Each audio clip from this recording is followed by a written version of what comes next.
Hello and welcome to another video from Miniature Realms. Something slightly different today.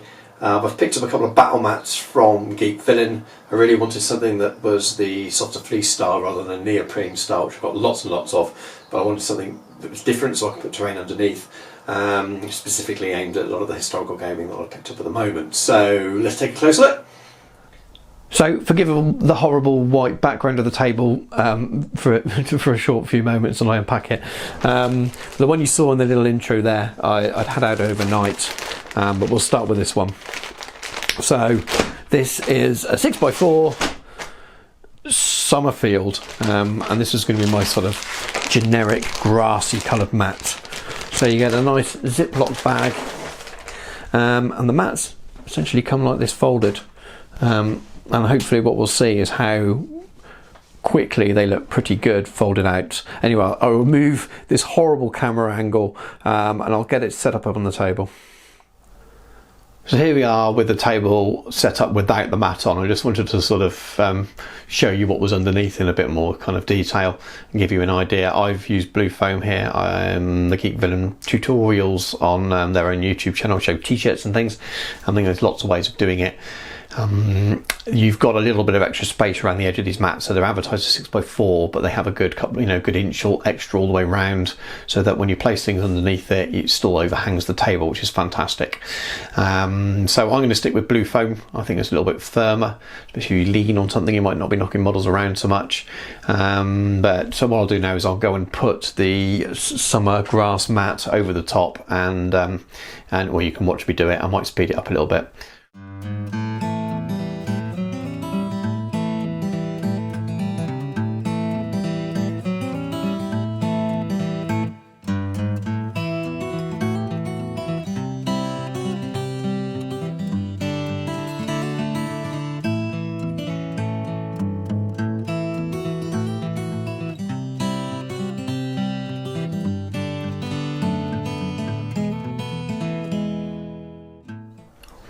There we are. I'm playing around with a little white balance a little bit there. I think when I get in close you'll be able to see the colours slightly better, but you saw how easy it was to sort of lay it over the top. I'm not sure you can pick up the undulations on the camera. It might be something that you need the naked eye to do, but hangs over the table still. As you can see, it's probably more than an inch extra all the way around. Actually, I said an inch, is probably more. I'm really happy with it. It's a kind of fairly neutral sort of summer grassy look, which is kind of what I wanted. It doesn't necessarily have to be summertime either. I think you see this with tufts and flock and things like that as well. You give it a generic name and the name makes sense, but you could obviously pretend it doesn't have to be only summer games played on this. It's just a way of adding a description. Let's go in a little bit closer then. So we're going to go to shaky cam now and have a little closer look at the design. So you have to forgive me for shaky cam now, but I'm just going to go a little bit closer and have another look at the mat.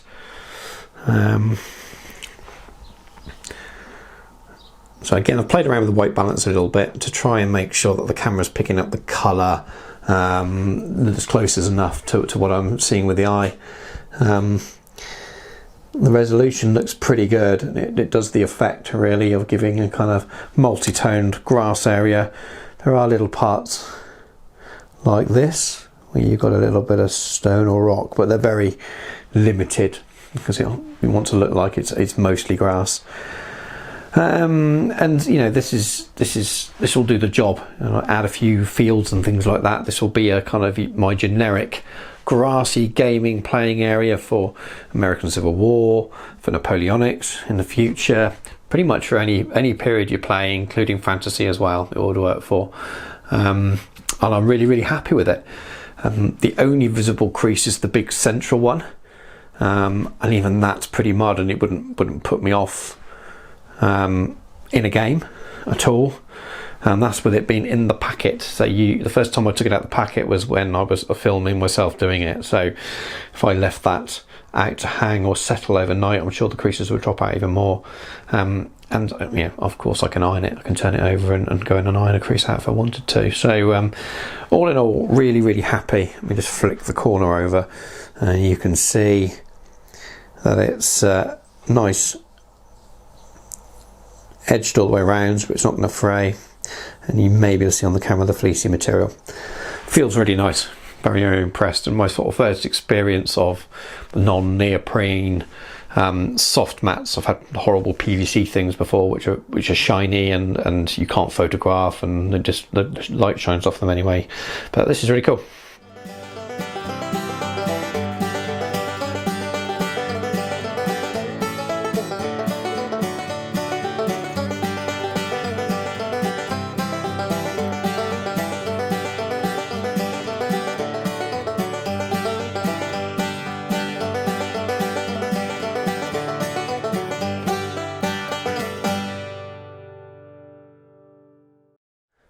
So you've just seen me probably on high speed put that mat down, played around with it a little bit more, just moved the hills underneath, and it's very, very easy to do and reflatten afterwards.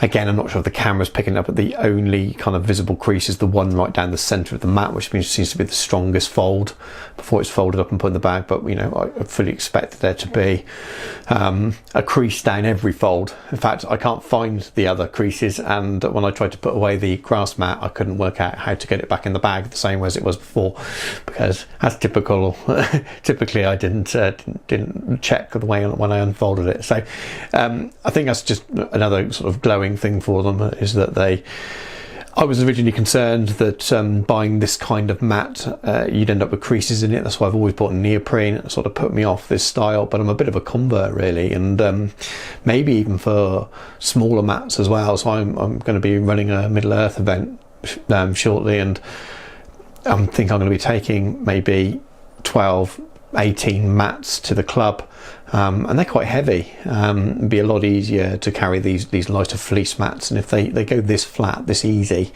maybe there's a market in 4x4 ones of these that I'd look to purchase in the future. Anyway, let's go and have a little closer look. So we go into shaky cam mode for the last time with this video anyway. So let's go in and have a little closer look at the colouring and things. So there's a bit of a road going on here, but it's faint enough that you can ignore it as well. I really like the changes in tone, so I quite like the changes in tone between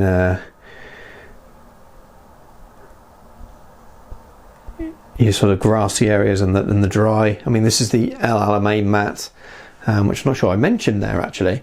I bought this primarily with the idea of using it with my bolt action project, my 8th Army bolt action project, but also looking at it, I thought it might work for Peninsular War Games as well. And looking at it, I could imagine this being in the Iberian Peninsula in the high summer, sort of dusty parts. I know that it's not always like that, but I have a grass mat as well, so I think in terms of versatility, these two are really, really good. Maybe pick up another one that's kind of more autumny, wintry, sort of muddy side of things, and in terms of generic landscape, I think they could be perfect.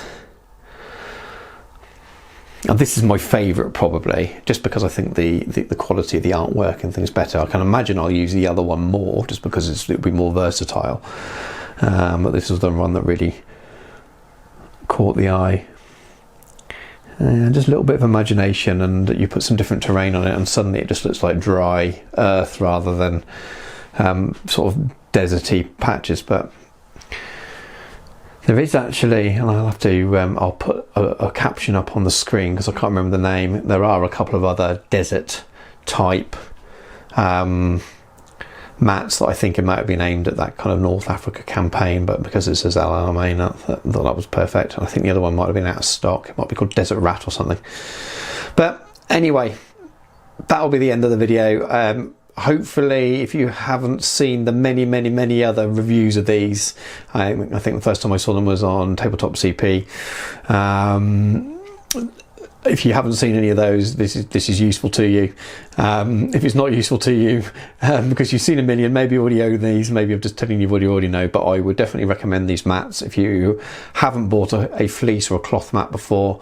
and you're worried about creasing, definitely these fleece ones from Geek Villan, I'd say that's not a problem at all, and I would, you know, as I said, look to purchase them maybe instead of neoprene in the future, just because they're easier to transport. I'm really not worried about the creasing. They comes out so quickly. So if you've got a large enough surface to put them on, then they are perfect, and the ability to be able to put some terrain underneath to give you that more realistic effect is fantastic. It might not suit all games, especially games with, you know, true line of sight are involved. It can get a little bit wishy-washy, and it's easy when you've got an edge to terrain sometimes, but I'm really happy with them, and I'm really looking forward to getting some terrain on them and playing some games on them.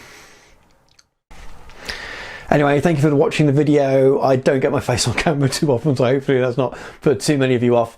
If you do like the content that's on the channel, please do subscribe. It really shows me that that you like what I'm doing. Please comment. I'd love to hear your thoughts on the mats. Anything else you'd like to see me do on the channel as well, always good. So thank you very much. Take care, and I'll catch you soon.